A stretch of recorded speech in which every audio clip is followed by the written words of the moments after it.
बोधमयं नित्यं गुरुं शङ्कररूपिणो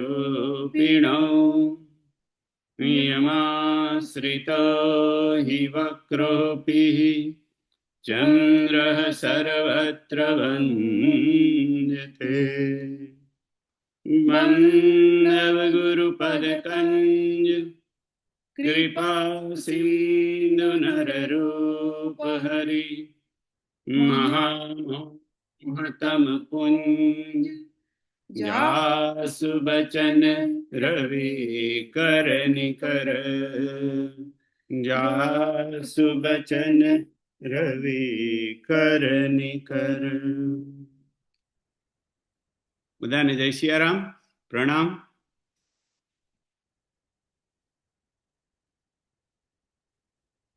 આપણે ગયા સત્સંગમાં વાત થતી હતી ચિત્તનું કાર્ય શું, ચિત્ત શું કરે? તો કે ચિત્ત સંગ્રહ કરે. આપણે જોયું ચિત્ત દિયા ભરી ધરે દ્રઢ સમતા દિયટી બનાય. ચિત્ત દિયા, ચિત્ત કોડિયું છે, સંગ્રહ કરે. ચિત્ત યાદોને, આપણી સ્મૃતિ, આપણી યાદો બધી જે હોય આપણા એ ચિત્ત એનો એ ચિત્તમાં છપાઈ જાય, સંગ્રહાઈ જાય, ચીપની જેમ. ચિત્ત બીજું આપણે જોયું કે મન અને બુદ્ધિને પ્રેરણા કરે. મન ઉપર બુદ્ધિ છે અને બુદ્ધિ ઉપર ચિત્તનો કંટ્રોલ છે. અને મન, બુદ્ધિ અને અહંકાર એ ત્રણનો સમન્વય એ ચિત્ત કરે.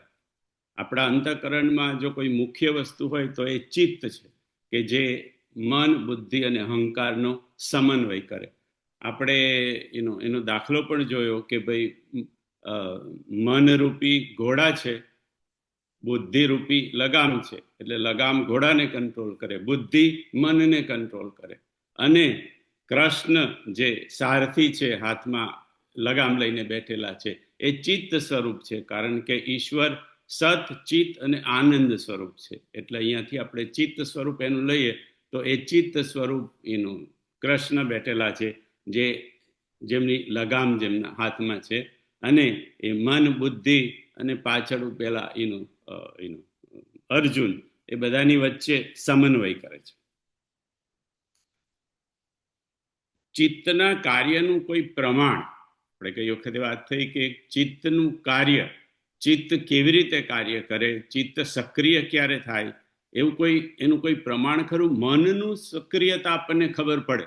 આપણને ખબર પડે કે મન અહીંયા હતું અને મન અહીંયા ગયું, આમાં હતું અને આમાં જતું રહ્યું. એનું બુદ્ધિ, આપણે કોઈક નિર્ણય આપતા હોય તો બુદ્ધિનો જ્યારે આપણે ઉપયોગ કરીએ ત્યારે ખબર પડે કે અત્યારે આપણે બુદ્ધિનો ઉપયોગ કરીને આ નિર્ણય લીધો. કોઈ પણ નિર્ણય લેવાનો હોય તો બુદ્ધિનો ઉપયોગ કરવો પડે.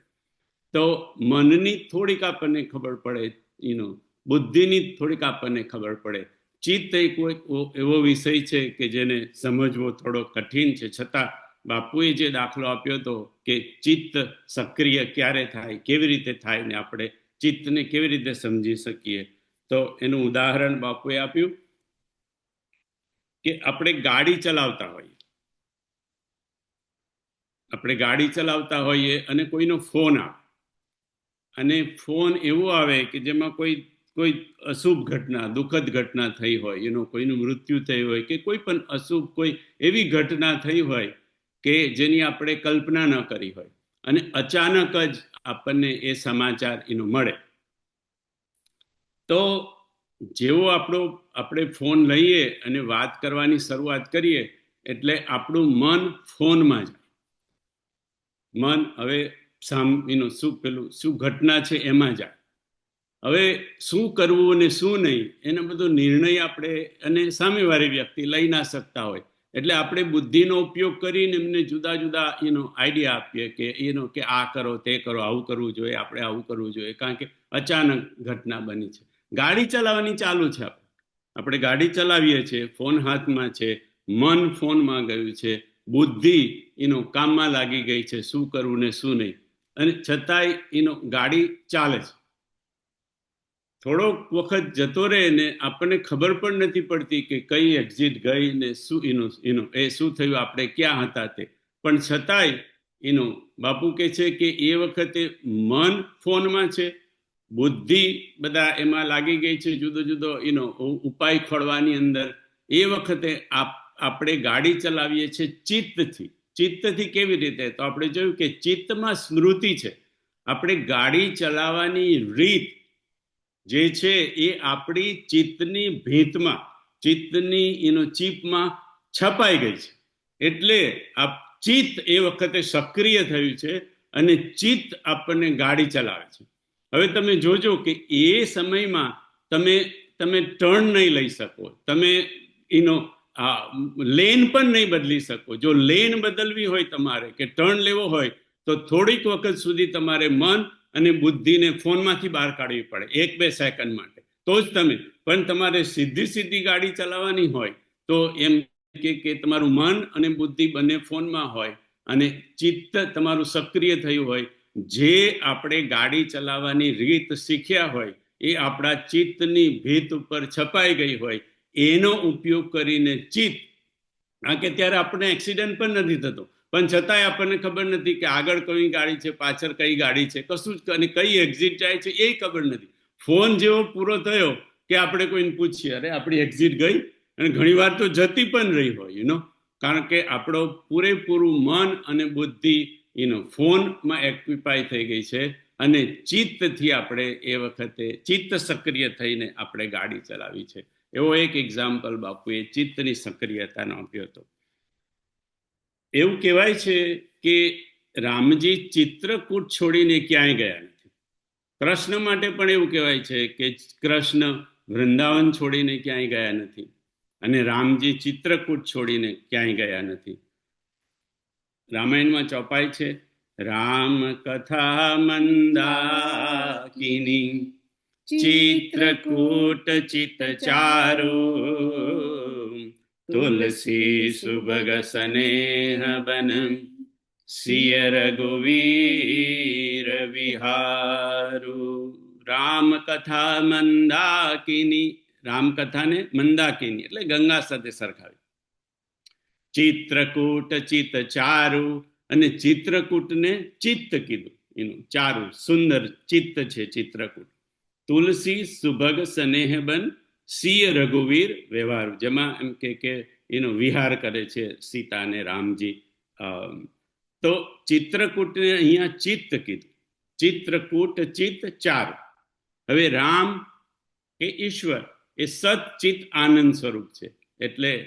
એટલે રામ સત પણ છે, સત્ય પણ છે, રામ ચિત્ત સ્વરૂપ પણ છે, અને રામ આનંદ સ્વરૂપ છે. અને ચિત્ત એ ઈશ્વરનું અંગ છે.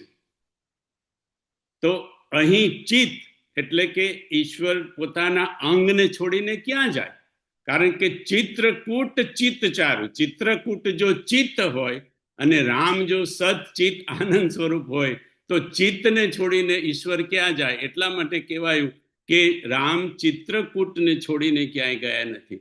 હવે એવું કદાચ કહી શકે કે સ્થૂળ રૂપે ચિત્રકૂટને છોડીને ગયા, પણ ચિત્ત રૂપે જે ચિત્રકૂટ છે, રામ કથા મંદાકિની ચિત્રકૂટ ચિત્ત ચારુ, એટલે એ ચિત્ત રૂપી જે ચિત્રકૂટ છે એને છોડીને તો ક્યાંય, કારણ કે તો ચિત્ત સ્વરૂપ છે, એનું સત્ય સ્વરૂપ છે, આનંદ સ્વરૂપ છે અને ચિત્ત સ્વરૂપ છે.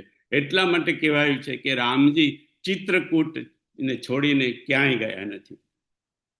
મન ચિંતા કરે, બુદ્ધિથી પણ ચિંતા થાય, પણ ચિંતાઓનો સંગ્રહ એ ચિત્તમાં થાય. આપણે જો કે કોઈ પણ વસ્તુ સંગ્રહાય એનું, કારણ કે ચિત્ત દીવો છે અને ચિત્ત ચીપ છે, એટલે બધી સંગ્રહ ચિત્તમાં થાય.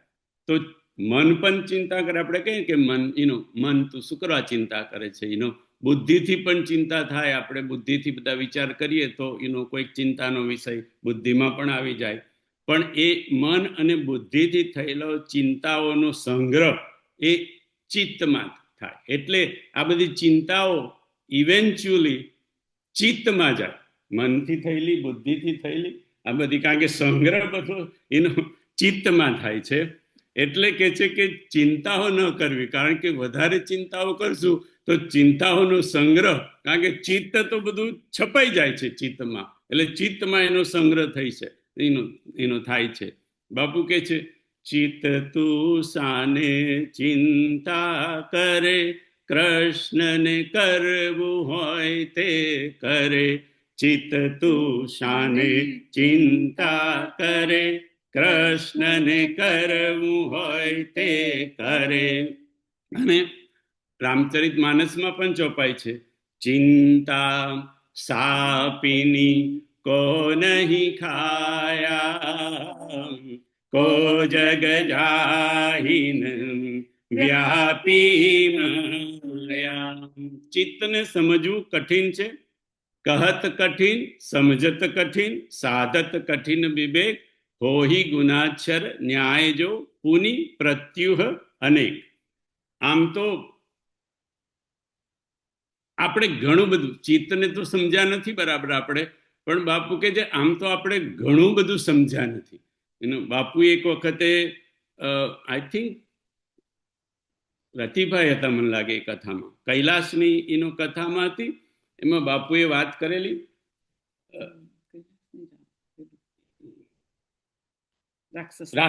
રાક્ષસ તાલની કથામાં.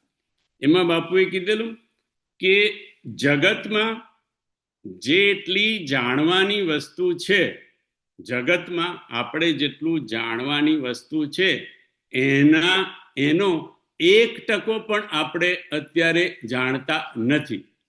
જગતમાં જાણવાની જેટલી વસ્તુ છે એનો 1% પણ આપણે જાણતા નથી.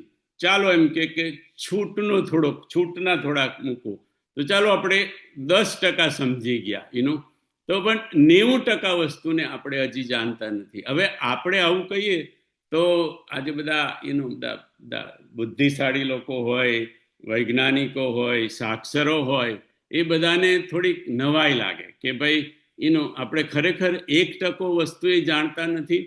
તો બાપુએ એનો થોડોક દાખલો આપ્યો કે તમે ગણતરી કરો, અને આ એમને એ રાક્ષસ તાલની કથામાં લગભગ કહ્યું હતું, કૈલાસની ઉપરની કથામાં કે, અને એ શેના સંદર્ભમાં કહ્યું હતું કે એ જ લગભગ કથામાંથી કે એની આજુબાજુમાં, એ કથાની આજુબાજુમાંથી જ બાપુએ કીધું હતું કે બાપુએ પેલા પ્રણામ બધાને પ્રણામ કરે ને, તો શરૂઆતમાં પ્રણામ કરવામાં બાપુએ એડ કરેલું કે પ્રત્યક્ષ અને અપ્રત્યક્ષ ચેતનાઓને મારા પ્રણામ.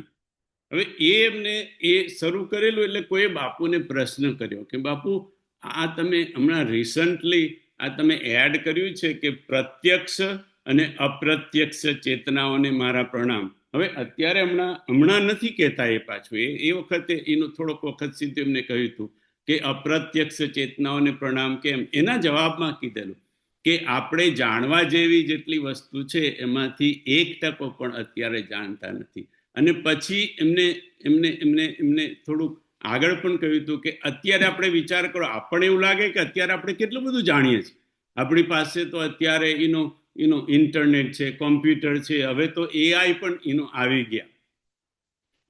કે આપણે 120 વર્ષ પાછળ જાઓ તો પ્લેનની પણ આપણને ખબર નથી, બરાબર.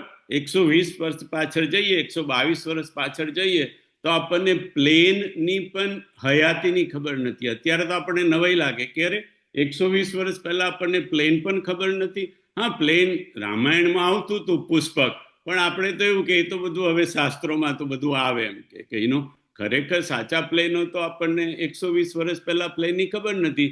અને ત્યારથી અત્યાર સુધીમાં જોઈએ તો કેટલી વસ્તુઓ આવી ગઈ. કમ્પ્યુટર આવી ગયા, ઇન્ટરનેટ આવી ગયું, હમણાં કહ્યું એવું AI સુધી આવી ગયું, કેટલું બધું. તો છેલ્લા 120 વર્ષમાં આપણે કેટલી બધી પ્રગતિ કરી. બાપુ કે તમે વિચાર, બધું જો એડ કરવા જઈએ તો કેટલું બધું લાગે કે તો એવું લાગે કે આપણે બધી જ પ્રગતિ કરી છેલ્લા 120 વર્ષમાં જ કરી. કારણ કે 120 વર્ષ પહેલા તો પ્લેન પણ નહોતા.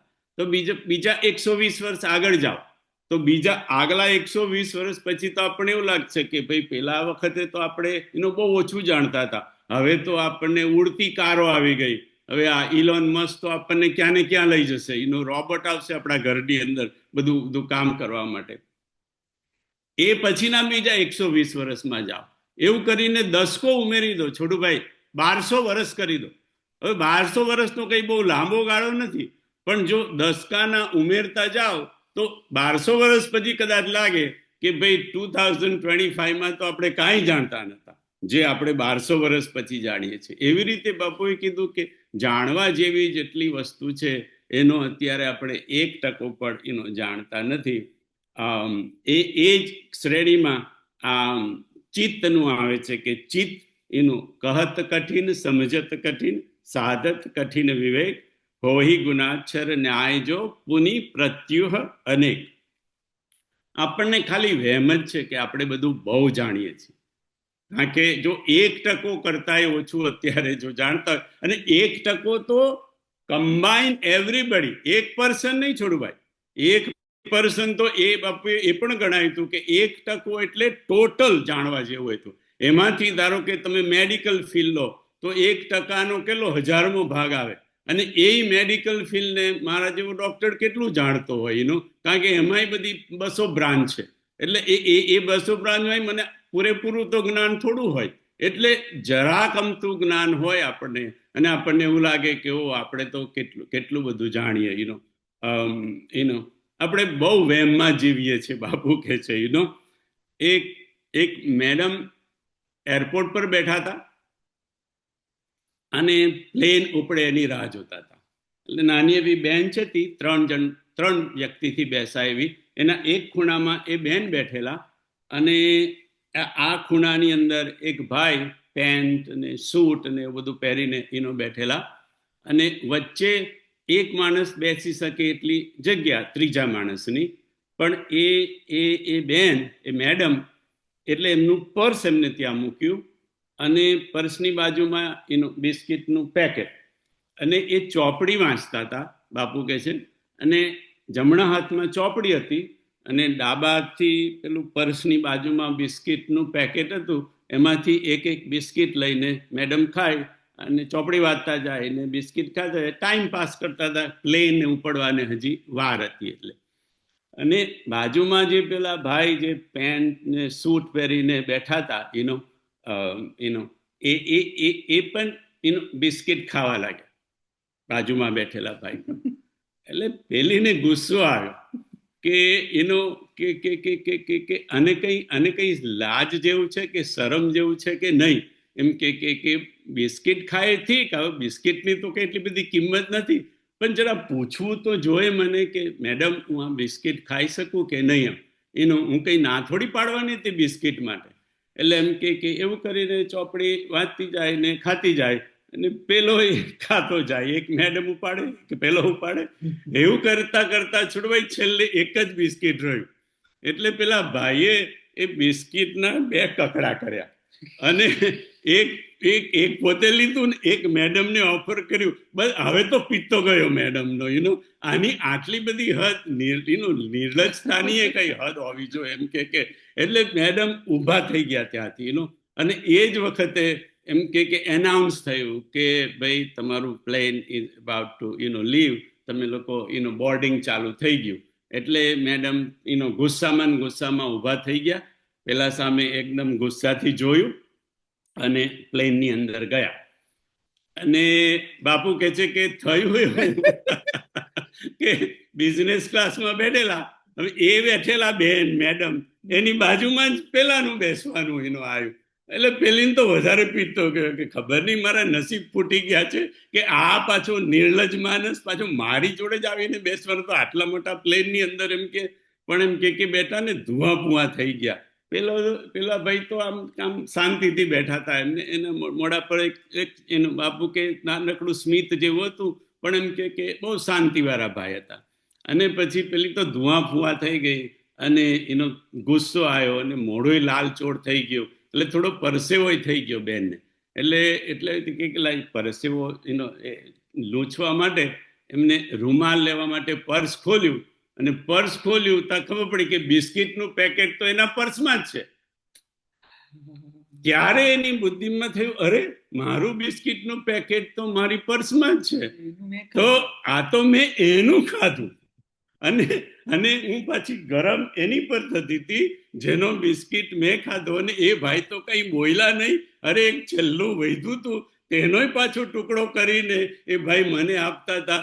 એટલે એમને બહુ પસ્તાવો થયો અને એ ભાઈને સોરી કીધું કે sorry, I am very sorry. આગળ કંઈ બોલી નહીં બધું, પણ સોરી. એટલે એ ભાઈએ તો ફરી એનું એ જ સ્મિત સાથે કીધું, no problem, it was just only a biscuit, no problem, it was just only biscuit.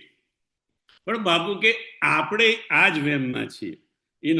આપણને ખબર નથી કોના રોટલા ખાઈએ છીએ, આપણને ખબર નથી કે કોના નસીબનું ખાઈએ છીએ, પણ આપણને વેમ એવો છે કે આપણે હું ના હોઉં તો આપણને એટલો બધો, કારણ કે આપણને પોતાને જ ખબર નથી કે કોના નસીબનું ખાઈએ છીએ, કોના રોટલા આપણે ખાઈએ છીએ. આપણે ત્યાં કોઈ કોઈ કોઈ દીકરીનો જન્મ થાય ને તો આપણે શું કહીએ, કેમ કે ઓ અમારે ઘેર તો લક્ષ્મી આવી, રાઈટ, અમારે ઘેર આવી ને ત્યારથી તો પછી બધી રેલમ છેલ એમ કે અમારે એમ કે સાક્ષાત અમારે ત્યાં લક્ષ્મી આવી. અને પછી જો એ દીકરી કઈ માને નહીં તો કે અમે તને મોટી કરી, પાડી પોસી, આટલી બધી કરી, અને હવે તું અમારું જ માનતી નથી. અરે પણ તમે હમણાં તો એવું કહેતા હતા કે આ લક્ષ્મીને લીધે જ અમારા ઘરમાં બધું આવ્યું, હવે તમે મોટી થઈને માનતી નથી તો કે છે તું અમે તને પાડી પોસીને મોટી કરી, અને હવે તું કોણ કોને પાડે છે બાપુ, કે કોણ કોને મોટું કરે છે, કોણ કોને રોટલા ખવડાવે છે,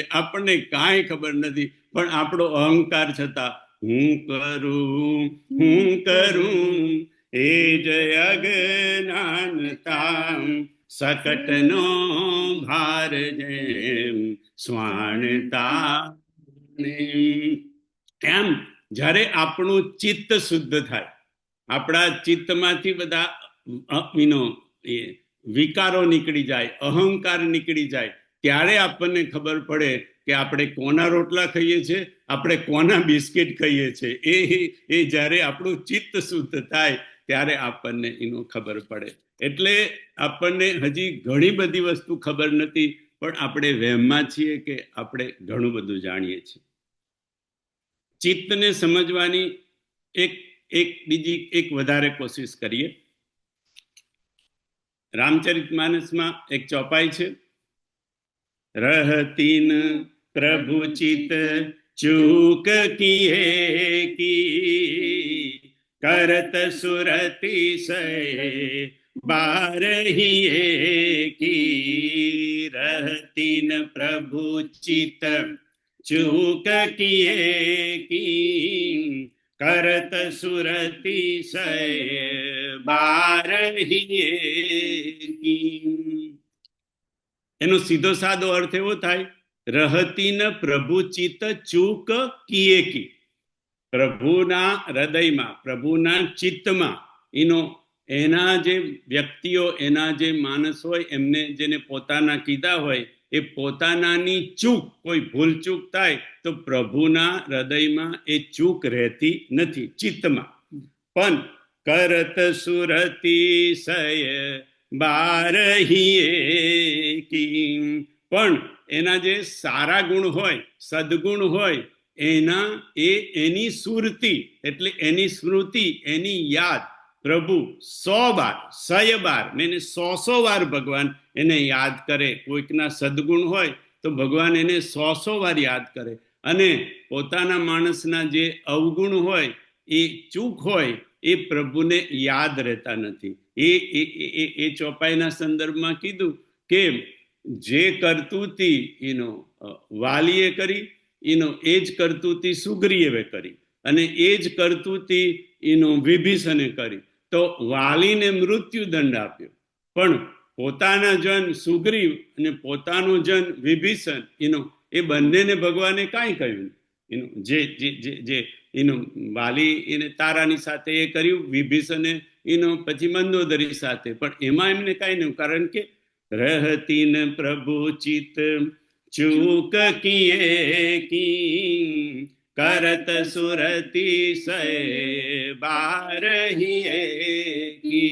આમાં એક બીજી પણ વસ્તુ છે. મેં કીધું કે આપણે ચિત્તને સમજવાની કોશિશ કરીએ, તો ચિત્તને સમજવું હોય છોટુભાઈ, કે કોઈ પણ શબ્દને બાપુ કે જો સમજવો હોય, અને એટલા માટે બાપુ દરેક કથામાં જે શબ્દ પર કથા કીધી હોય એ શબ્દ માનસમાં કેટલી વાર આવ્યો છે નરેશભાઈ, એ બાપુ એનું લિસ્ટ આપણને પહેલે જ દિવસે કે, અને એ બાપુ ના કે તો આપણા હરીશભાઈ, હા, વડોદરા વાળા હરીશભાઈ એ આખું લિસ્ટ લખીને મોકલાવે. કેમ કે જો એ શબ્દને સમજવો હોય તમારે, તો એ શબ્દ માનસમાં જ્યાં જ્યાં આવ્યો છે એનો જો સંદર્ભ તમને ખબર પડી જાય તો એ શબ્દનું તમને એનું આખી પ્રદિક્ષના થઈ જાય અને એ તમને પૂરેપૂરો સમજાઈ જાય. એટલે અહીંયા ચિત્ત શબ્દ જ્યાં જ્યાં આવ્યો છે એ ઉપાડીને જો આપણે એનું એ કરીએ એનું, એટલે બાપુ આપણને સમજાવે ત્યારે આપણને ચિત્ત વિશે ધીરે ધીરે થોડી ખબર પડવા માંડે. એટલા માટે બાપુ પહેલે દિવસે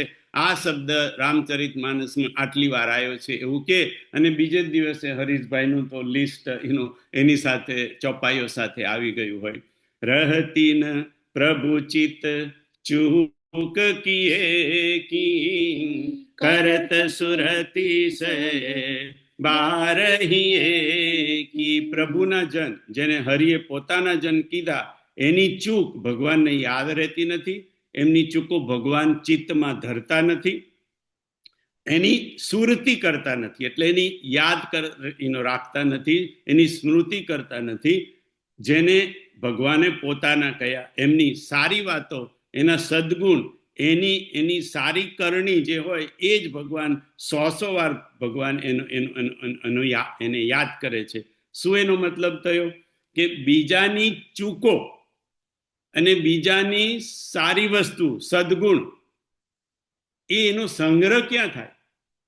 રહતીન પ્રભુ ચિત ચૂક કિએ કી કરત સુરતી સે બારહીએ કી. એનો મતલબ એ થયો કે બીજાની ચૂકો અને બીજાના સારા ગુણો, સારી કરણી, એ બંનેની સ્મૃતિ એ ચિત્તમાં એનો સંગ્રહાઈ જાય.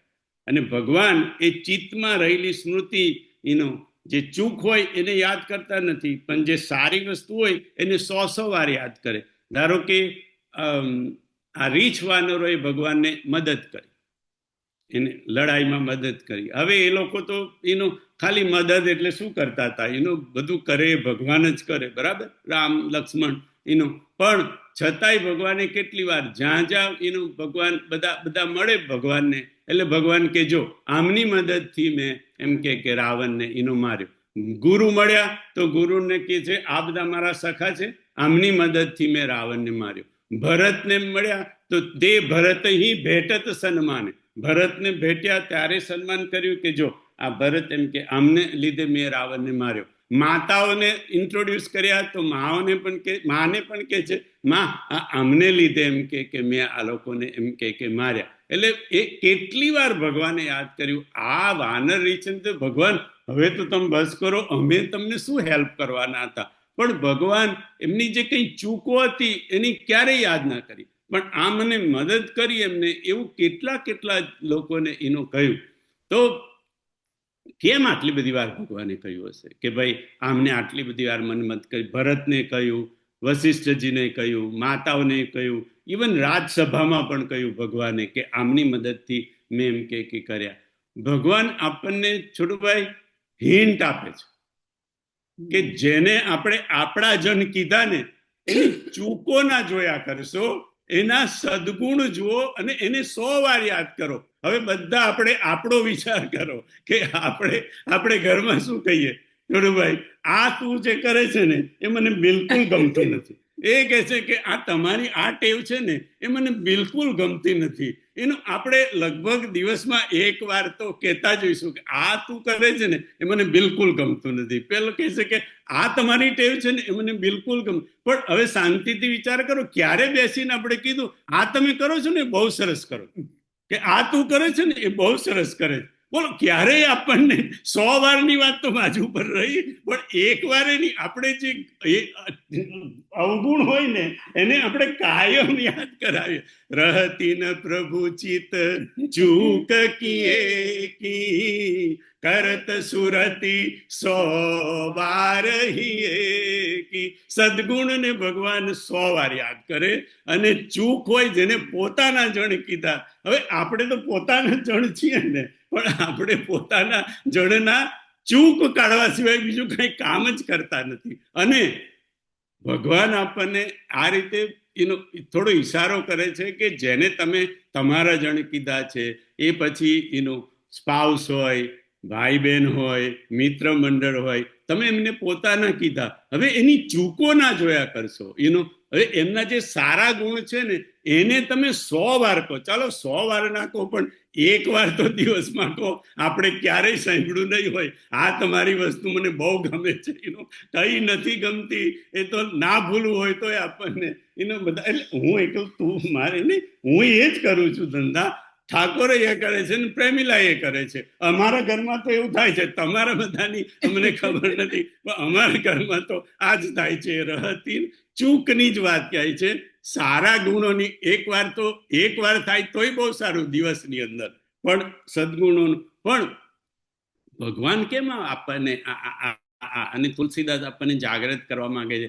કારણ કે ચિત્તમાં સંગ્રહ થાય છે. હવે આપણે જો ચૂકો જ કાઢ્યા કરશું તો આપણા ચિત્તમાં ચૂકો કાઢવાની ટેવ એ સંગ્રહાઈ જશે, અને એ સંગ્રહાઈ જશે એટલે એ આપણો સ્વભાવ થઈ જશે. આજે બધું કારણ કે ચિત્ત સંગ્રહ કરે છે. મેં હમણાં જ કીધું કે ચિત્ત સંગ્રહ કરે, એટલે આપણે આ ચૂકો કાઢવાની જે ટેવ છે એ ટેવ આપણા ચિત્ત પર સંગ્રહાય, ઓલરેડી સંગ્રહાય, એટલે તો કરીએ છીએ. આ કરીએ છીએ શું કરવા? કે યુગોથી જન્મારાથી આ ટેવ આપણે એ થઈ. રામાયણ આપણને જાગૃત કરવા માંગે છે કે નહીં, ઉલટું કરો. ચૂક જે હોય એને તમે યાદ ન કરશો, પણ એના સદગુણ યાદ કરો તો તમારા ચિત્તની દિવાલ ઉપર એ છપાઈ જશે. શું છપાઈ જશે? કે બીજાના સદગુણ જ જુઓ, બીજાના સદગુણ જ જુઓ, બીજાના સદગુણ જ જુઓ. તો એ પછી તમારી જે ચિત્તની ચીપ તૈયાર થશે એ કદાચ આ જન્મમાં બહુ કામ નહીં લાગે, તો આવતા જન્મમાં તો જરૂર કામ લાગશે. એટલા માટે એનો હમારે હરી અવગુણ ચિત્ત ના ધરો, હમારે હરી અવગુણ ચિત્ત ના ધરો. એટલે આ ભજન એ લોકોએ પણ ગાઈને ભજન દ્વારા પણ આપણને સમજાવવા કર્યો કે બીજાના અવગુણોને ચિત્તમાં ધરશો નહીં. ક્ષણિક તમને આનંદ મળશે કે તમે એને સંભળાવી દીધું, પણ તમારું ચિત્ત પણ બગડી રહ્યું છે, તમારા ચિત્ત પર પણ છાપ પડી રહી છે, જે તમને એનો આ તો કદાચ બદલાઈ જશે, સ્પાઉસ બદલાઈ જશે, મિત્ર મંડળ બદલાઈ જશે, તમારું સમાજ કદાચ બદલાઈ જશે, એટલે જુદા રૂપમાં આવશે, પણ આ ચિત્તમાં છપાયેલું એ તો તમારી જ ચીપ છે, એટલે તમારી જોડે ને એનો જોડે જશે. એટલા માટે એનો માનસમાં આપણે ગઈ વખતે ચર્ચા થઈ હતી કે કાલી કર એક પુનિત પ્રતાપા માનસ પુણ્યમ હોઈ નહીં પાપા, માનસ પુણ્યમ હોઈ નહીં પાપા. આ સગવડ ખાલી કળિયુગમાં જ છે કે કળિયુગની અંદર મનથી જે આપણે પુણ્ય કરીએ એની નોંધ છપાઈ જાય, પણ જે પાપ કરીએ છોટુભાઈ એની ચિત્તમાં કોઈ છાપ પડે નહીં. આપણે ત્યારે ચિત્ત શબ્દ નતો વાપર્યો, પણ એની પાછળ કહેવાનો મતલબ આ છે કે તમે અત્યારે કળિયુગની અંદર બીજાનું જેટલું હિત ઈચ્છ્યું, એ હિત ઈચ્છવાની જે તમને ટેવ પડી, આનું સારું થાવ, આનું ભલું થાવ, આનું ભલું થાવ, એ ભલું કરવાની જે ટેવ, એની જે છાપ પડી એ તમારા ચિત્ત ઉપર છપાઈ જાય. પણ કળિયુગની અંદર તમે બીજાનું બુરું કરવાના વિચારો તો ઓટોમેટિક જ આવે, એની છાપ ના પડે. કોઈ બાપનું પૂછ્યું કે બાબુ એ કળિયુગમાં આ ખરાબ વિચારો આવે, એને મનથી જે ખરાબ વિચારો થઈ જાય એની છાપ કેમ ના પડે? એમ કે એનો કળિયુગનો એનો એવો પ્રતાપ ઈશ્વરે કેમ રાખ્યો હશે? તો એટલા માટે કે આ જે ખરાબ વિચારો છોટુભાઈ આપણને આવે ને, એ કળિયુગની અસર છે, કાળની અસર છે. કાલ કર્મ ગુણ દોષ સ્વભાવ, એટલે કે એનો સ્વભાવનું પણ છે, પણ એક કાળનું પણ છે. જેવી રીતે કાળની આપણા શરીર પર અસર થાય, એવી રીતે બાપુ કે કાળની મન પર પણ, આપણા અંતકરણ ચિત્ત પર પણ અસર થાય. કાળ એટલે ધારો કે ભાઈ ચોમાસાનું કાળ હોય તો ભાઈ વરસાદ પડે, એનો શિયાળો હોય તો સ્નો પડે એટલે ઠંડી લાગે. એ કાળની આપણા શરીર પર અસર થાય. એવી રીતે સતયુગ, ત્રેતાયુગ, દ્વાપર અને કળિયુગ, એ કાળની અસર પણ આપણા માનસ પર પડે. આપણને જે અત્યારે ખરાબ વિચારો આવે છે બાપુ કે એ કળિયુગની અસર છે. એટલે પછી કહે કે કળિયુગની અસર છે એટલે એની ગણતરી ના થવી જોઈએ, કારણ કે એમાં મનુષ્યનો દોષ નથી, આ તો કળિયુગનો દોષ છે. કળિયુગની એટલે એનો કલિકર એક પુનીત પ્રતાપા, માનસ પુણ્યમ હોહિ નહીં પાપા, માનસ પુણ્યમ હોહિ નહીં પાપા. એટલે અત્યારે જે આપણે આ ટેવ ગ્રહણ કરીએ છીએ કે બીજાના ખાલી દોષ જ જોવા, બીજાના સદગુણ નહીં જોવા, એ ટેવ ધીરે ધીરે આપણા એની પર છપાઈ જશે ચિત્ત ઉપર, અને આપણો સ્વભાવ એનો થઈ જશે, જે આપણને આગલા જન્મમાં પણ દુખી કરશે. એટલા માટે રામજી પોતાના દ્વારા, તુલસીદાસજી આપણને અને ભજની કોઈના ભજન દ્વારા કહે છે કે બધાના અવગુણ છોડી અને સદગુણને જુઓ. એમને તો સામેવાળાને તો ફાયદો થાય કે નહીં, આપણને જરૂર ફાયદો થશે આપણા ચિત્ત ઉપર. એમ કે પછી બીજા જન્મમાં પાત્રો જુદા જુદા હશે, સમય જુદો જુદો હશે, પાત્રો જુદા જુદા હશે, આખું આપણું એ બદલાઈ જશે, સિનેરી બદલાઈ જશે, પણ જે ટેવ છે ને એ ટેવ જાય નહીં. એટલા માટે ચિત્તને ટેવ પાડો કે બીજાના સદગુણો જોઈએ, દુર્ગુણો નહીં. અને એટલા માટે જ એ કીધું કે સંત લોકો શું કરે, સંત હંસ ગુણ ગહી પય પરિહરી બારી વિકા. સંત હંસ ગુણ ગ, સંત એ કેવા છે કે ગુણ રૂપી દૂધ પી લે અને પાણી રૂપી વિકારને છોડી દે. એટલા માટે નહીં તો જન્મ જન્મ મુનિ જતન કરાહી, અંતરામ કહી આવત નહીં. જન્મ જન્મ મુનિ જતન કરાહી, અંતરામ કહી આવત નહીં.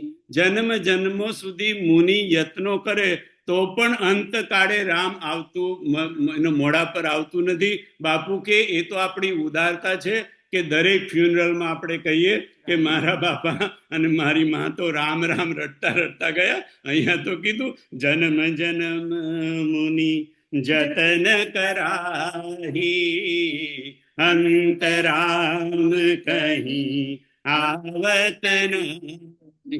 ગીતામાં પણ કીધું બહુનામ જન્મ નામ અંતે જ્ઞાનવાન મામ પ્રપદ્યતે. બહુનામ જન્મ નામ અંતે, બહુ જન્મારા પછી કોઈ જ્ઞાની મને કે જાણી શકે છે. તો ચિત્તમાં અંતકરણમાં ભરાયેલો કચરો, વિકારો, આદતો એ કાઢતા બહુ વાર લાગે છે, બહુ જન્મારા લાગે છે. માટે બની શકે તો એ કચરો ભરાવા જ ના. અત્યારથી ટેવ કરો કે બીજાના સદગુણ જોઈએ, એને ફાયદો થશે કે નહીં. આપણે શું છે કે એના અવગુણ આપણે સુધારી દેવા છે. આપણે શું છે કે તારી જે ખરાબ ટેવ છે ને એ હું વારે ઘડીએ કહું તો સુધરી જાય. હવે એ તો સુધરતી નથી, કારણ કે તો સ્વભાવ, કારણ કે એ વ્યક્તિ પણ જન્માંતરથી લઈને આવેલી છે, એટલે એ સુધારવાની નહીં, પણ જોડે જોડે આપણે આપણી બગાડતા જઈએ છીએ. કારણ કે આપણે એટલી અવગુણોને એટલી વાર યાદ કરીએ, એ અવગુણોની છાપ તો આપણા ચિત્ત પર પડે છે ને, એટલે સામેની વ્યક્તિ નથી સુધરતી અને ઉલટી આપણે બગડીએ છીએ. તે નફાન. બાપુ કે છે કે પ્રશ્ન કોને કરવો. એક સમસ્યા તો છે કે બેસવું કોની જોડે, પણ એની અત્યારે બાપુ ચર્ચા કરે છે કે પ્રશ્ન કોને કરવો. જીવન સંબંધી, અધ્યાત્મ સંબંધી, શાસ્ત્ર સંબંધી જિજ્ઞાસા કોની પાસે કરાય? એટલે શાસ્ત્ર સંબંધી, આમ આવડા પ્રશ્ન નહીં, પણ એનો કે અરવિંદભાઈ એવું નહીં કે આપણે એનો ભાઈ એનો સ્ટોક કયા લેવા, એ પ્રશ્ન નહીં. અધ્યાત્મ જે પ્રશ્ન હોય કે ભાઈ અધ્યાત્મ હોય, જીવન સંબંધી હોય કે શાસ્ત્ર સંબંધી હોય, એ જિજ્ઞાસા કોની પાસે કરાય? તો બાપુ કે છે કે જ્યાં ત્યાં પ્રશ્ન ન કરાય, જ્યાં ત્યાં પ્રશ્ન ન કરાય. પ્રશ્ન યોગ્ય વ્યક્તિ આગળ, અને એનો જેનામાં અમુક ગુણો હોય એની પાસે જ એમ કે એનો પ્રશ્ન કરાય. નહીં તો પછી શું થાય બાપુ કે ફૂલા જેવી દશા થાય.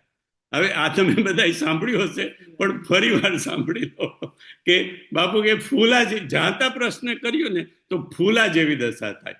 ફૂલા જેવી એટલે શું? તો કે આ બાપુ કે આ સૌરાષ્ટ્રમાં તમને સમજાય કે નહીં? આમાં ફૂલો, એમ કે આંખમાં ફૂલો પડે સફેદ, એમ કે એક ભાઈની આંખમાં સફેદ ફૂલો પડે. એટલે પછી એ ડોક્ટર પાસે ગયા, વૈદ પાસે ગયા કે ભાઈ આંખમાં ફૂલો પડ્યો. એટલે વૈદે એમને ટીપા આપ્યા. એટલે પછી ટીપા લઈને ઘરે ગયા. થોડાક દિવસ સુધી ટીપા નાખ્યા, પણ આ ફૂલામાં કઈ ફેર પડ્યો નહીં છોટુભાઈ. એટલે પછી બાપુ કીધું કે જ્યાં ત્યાં પ્રશ્ન નહીં કરવા. પણ પછી બહુ દિવસ થઈ ગયા, બહાર ગયા, કોઈ મળ્યા સંબંધી ઓળખીતા, તે કે છે ભાઈ શું થયું? એમ કે આ બધું તમારી આંખમાં કેમ આમ કે બધું આ તેલ જેવું દેખાય છે? તો કે છે એ તો દવા છે. એમ કે તો શેની દવા? તો કે વૈદરાજે દવા આપી તે આંખમાં. કે કેમ? તો કે ફૂલા પડ્યા. તો કે વૈદની દવાથી તો કઈ ફૂલા જતા હોય? એમ કે તો શું કરવાનું? એમ કે તો તમે એવું કરો, લીમડાના પાન તોડો અને લીમડાના પાનનો તમે રસ બનાવો, એને વાટીને, અને પછી એમ કે એ રસના ટીપા તમે નાખો, ફૂલો ગયો તમારો. એમ કે એટલે ઓકે ભાઈ ભલે. તો એમ કે આ તો થાય કહું વૈદની દવાથી. તો લીમડાના પાન લીધા, એને ઘસ્યા અને એમાંથી રસ બનાવ્યો. લીમડાનું પાનનું રસ આંખમાં નાખે તો હું દશા થાય? એ તો જે નાખે એને જ ખબર પડે કેટલી બળતરા થાય તે. એ આંખ સૂજી ગઈ બાપુ કે એટલે અને પછી તો માંડ પાણી નાખીને આમ તેમ કરીને આંખ ઠીક કરીને બહાર નીકળ્યા. એમાં બીજા ભાઈ મળ્યા કે શું થયું? તો કે ફૂલો થયો. તો કે શું નાખ્યું? કે લીમડાનો રસ નાખ્યો. લીમડાનો રસ નાખાતો હોય ભલા. તો કે શું નાખવાનું? ગંગાજળમાં મીઠું નાખવાનું. અને પછી કારણ કે અરે ભાઈ મીઠાના કોગળા થાય, એને કઈ આંખમાં નહીં, ગંગાજળ જોડે આવે ને, એટલે એમ કે એની અસર ગંગાજળ. તમે હું કહું છું એમ કરો ને તમે. ભાઈ એમને તો ગંગાજળમાં મીઠું નાખે આંખમાં તો હું દશા થાય? એ તો આપણે નાખીએ ત્યારે ખબર પડે. એટલે એ પ્રયોગ થોડા દિવસ ચાલ્યો. થોડા દિવસ થયા, એમાં આગળ બીજા ભાઈ મળ્યા. તો કે શું થયું? તો કે ફૂલો થયો. તો કે શું નાખ્યું? તો કે આટલું નાખ્યું. એનાથી તો કઈ થાય? એમ કે તમે એવું કરો, વડલાનું દૂધ નાખો. કે વડલાનું દૂધ કેવી નાખે? તો કે વડલામાં તમારે એકાર પાડવાનું, અને પછી એમ કે એમાંથી જરા ટીપા નીકળે એ ભેગા કરી લેવાના. અને એ તમારે કેટલું જોઈએ? એમ કે એટલે ટીપું જ જોઈએ ને નાકમાં. એટલે વડલાનું દૂધ નાખો. વડેલાનું દૂધ નાખ્યું તો બાપુ કે આંખોના પોપચા ભીચાઈ ગયા એકબીજા સાથે.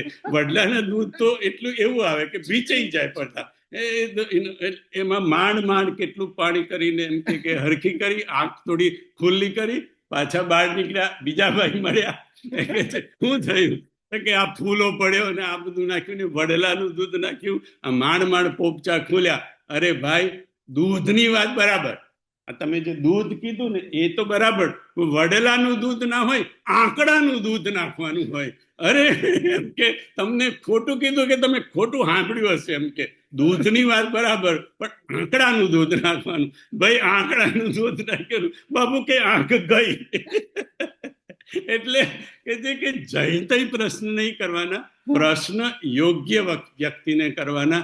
જેવી રીતે આપણા એમ કે ગરુડજીએ પ્રશ્ન કોને કર્યા? કેટલા બધા પ્રશ્ન કર્યા અને છેલ્લે તો સપ્ત પ્રશ્ન પણ ગરુડજીએ કાગભૂસુંડીને કર્યા. એ ગરુડજીએ કાગભૂસુંડીને પૂછ્યું કેમ, અને કેમ એ જવાબ પણ ગરુડજી આપે છે કે તમે કોણ છો એટલા માટે હું તમને આ બધા પ્રશ્ન કરું છું. તમે કોણ છો એ હું જાણું છું. ગરુડજી કહે છે તુમ સર્વજ્ઞ તજ્ઞ તમ સુમતિ સુશીલ સરલયાચાર જ્ઞાન બિરતિ બી જ્ઞાન નિવાસા રઘુનાયક કે તુમ પ્રિય દાસા. બાપુ કે આટલા જેવા આ ગુણો જેનામાં હોય, આમાંથી થોડાક હોય તો પણ ચાલે. બાપુ કે એવી વ્યક્તિને તમારે આધ્યાત્મિક પ્રશ્ન પૂછાય. કોણ? તુમ સર્વજ્ઞ. જે સર્વજ્ઞ હોય, સર્વજ્ઞ એટલે જે બધું જ જાણતો હોય. એનો નારદજી માટે પણ એનો સર્વ વપરાય. સર્વજ્ઞ ત્રિકાલજ્ઞ સર્વજ્ઞ તુમ ગતિ સર્વત્ર તુમારી કહું સુતા કે દોષ ગુણ મુનિબર હૃદય વિચારી. એટલા માટે હિમાચલે નારદને પૂછ્યું કે આ મારી કન્યાના તમે ગુણ અને દોષ નારદજી તમે કહો. કેમ? કારણ કે તમે સર્વજ્ઞ છો, તમે ત્રિકાલજ્ઞ પણ છો. એટલે ગરુડજીએ ભૂષુંજીને કહ્યું તુમ સર્વજ્ઞ, તમે સર્વજ્ઞ છો. તો બાપુ કે સર્વજ્ઞ જે બધું જાણતો હોય એને પ્રશ્ન કરાય. બીજું તજ્ઞ, જે તજ્ઞ હોય તે. તજ્ઞ એટલે શું? જેને પરમ તત્વનું જ્ઞાન થઈ ગયું છે તેને તજ્ઞ કહેવાય. બાપુએ કીધું તજ્ઞ એટલે તત્વજ્ઞાની, જે જાણી ગયો છે, જેને પરમ તત્વનું જ્ઞાન થઈ ગયું છે તે તજ્ઞ છે. તુમ સર્વજ્ઞ તજ્ઞ તમ પારા. તમ એટલે અંધકાર. તમ પારા, જે અંધકારથી પાર થઈ ગયો છે, જેનામાં અજ્ઞાન રૂપી અંધકાર, અને એ અંધકારથી જે પાર થઈ ગયો છે, બહાર નીકળી ગયો છે, એને પ્રશ્ન કરાય. જે સર્વજ્ઞ છે, જે તજ્ઞ છે, જે તમ પાર છે, તેને જે સુમતિ છે, જેની મતિ સુમતિ છે, કારણ કે બુદ્ધિ એની સારી છે, એટલે હોશિયારી નહીં, હોશિયાર તો ઘણા હોય, પણ જેની સુમતિ હોય એને પ્રશ્ન કરાય. બાપુ કે છે સુશીલ, જેનામાં શીલવાન, જે શીલવાન હોય, જેનામાં શીલ હોય, સુંદર શીલ, શુભશીલ, એને પ્રશ્ન કરાય. સરળ આચારા, જેનો આચરણ સરળ હોય, સાદું જીવન હોય, એને સરળ સ્વભાવ ન મન કુટિલાઈ જથાલાભ સંતોષ સદાઈ. જેનો આચાર સરળ હોય એને પ્રશ્ન કરાય. આગલો ગુણ કીધો જ્ઞાની, જે જ્ઞાની હોય, જેનામાં બધી પ્રકારનું જ્ઞાન હોય એને પ્રશ્ન કરાય. બિરતી, જેનામાં વૈરાગ્ય હોય એને પ્રશ્ન કરાય. નહીં તો જો એ વૈરાગી ના હોય તો એને જે ફાયદો હોય એ રીતે એનો સલાહ આપે તમને, એ રીતે તેનો જવાબ આપે, જેનામાં એનો પોતાનો ફાયદો, કોઈ પણ પ્રકારનો સ્વાર્થ હોય. એટલા માટે જેનામાં વૈરાગ્ય હોય એને પ્રશ્ન કરાય. વિજ્ઞાન, જેની પાસે જ્ઞાન હોય પણ એ જ્ઞાનને જેને પ્રયોગમાં, જીવનમાં મૂકી અને એને વિજ્ઞાન બનાવ્યું હોય, જ્ઞાનને, એને પ્રશ્ન કરાય.